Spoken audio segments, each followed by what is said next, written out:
حدیث پاک میں ہے حضرت سیدنا ابو ہریرہ رضی اللہ تعالیٰ عنہ روایت کرتے ہیں کہ نبی پاک صلی اللہ علیہ وسلم نے فرمایا لا تدخلوا الجنہ، تم اس وقت تک جنت میں داخل نہیں ہوں گے، فرمایا حتی تؤمنوا، جب تک تم ایمان نہ لاؤ، ولا تؤمنوا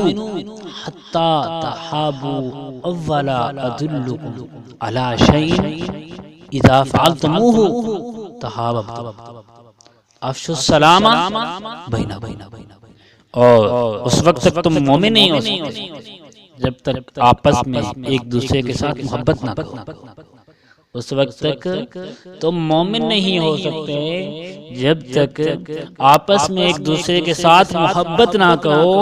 تو فرمایا کیا میں تمہیں ایسی چیز نہ بتاؤں کہ جس کے ذریعے تم آپس میں محبت کرنے لگو؟ کیا میں تمہیں ایسی چیز نہ بتا دوں کہ جس کو اگر تم اپنا لو تو آپس میں ایک دوسرے سے محبت کرنے لگو؟ ہم میں سے بہت سارے لوگ چاہتے ہیں کہ یار فلاں بندہ مجھ سے محبت کرنے لگ جائے، کچھ وظیفہ دے دیں، مولانا صاحب کو وظیفہ بتا دیں، پیر صاحب کو وظیفہ بتا دیں کہ فلاں بندہ مجھ سے محبت کرنے لگ جائے۔ آئیے حدیث پاک سنیے، فرمایا اذا فعلتموه تحاببتم، کہ جب تم اسے کرنے لگ جاؤ، اس پہ عمل کرنے لگو تو تم آپس میں محبت کرنے لگ جاؤ۔ سنیے حدیث پاک میں افشوا السلام بینکم، وہ عمل یہ ہے، وہ وظیفہ یہ ہے کہ تم اپنے درمیان سلام پھیلایا کرو،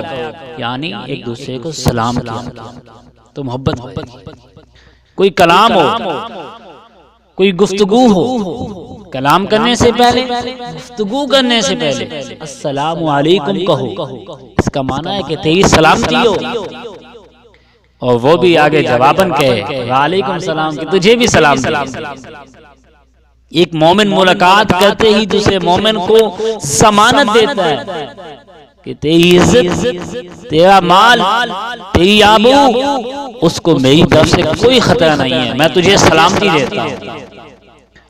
اور وہ آگے سے کہتا ہے اے بھائی اگر تو سلامتی دیتا ہے تو میں بھی سلامتی دیتا ہوں، میری طرف سے بھی تجھے کوئی خطرہ نہیں ہے۔ میرے دوستو سلام کہو تو کوئی محبت کے ساتھ کرو، اگر زبان سے اظہار ہو اور دل میں اس کی جڑیں کاٹنے کی آرزو ہو تو یہ منافقت ہے۔ وہ کسی نے کیا کہا تھا کہ دوست ہوتا نہیں ہر ہاتھ ملانے والا، دوست ہوتا نہیں ہر ہاتھ ملانے والا، اوپر سے سلام کرنا یہ منافقت کا انداز ہے۔ جب مومن کہتا ہے السلام علیکم، زمین بدل جائے، آسمان بدل جائے، سورج اپنی رفتار اور اپنا مدار بدل لے، چاند چاندنی چھوڑ دے، ستاروں کی روشنی ختم ہو جائے، لیکن مومن جب یہ عہد کرتا ہے اور یہ اپنے بھائی کو وعدہ دیتا ہے کہ السلام علیکم، اس وعدے سے پھرتا نہیں ہے، اس وعدے سے منحرف نہیں ہو سکتا، تو السلام علیکم کا معنی ہے تجھے سلامتی ہو۔ لیکن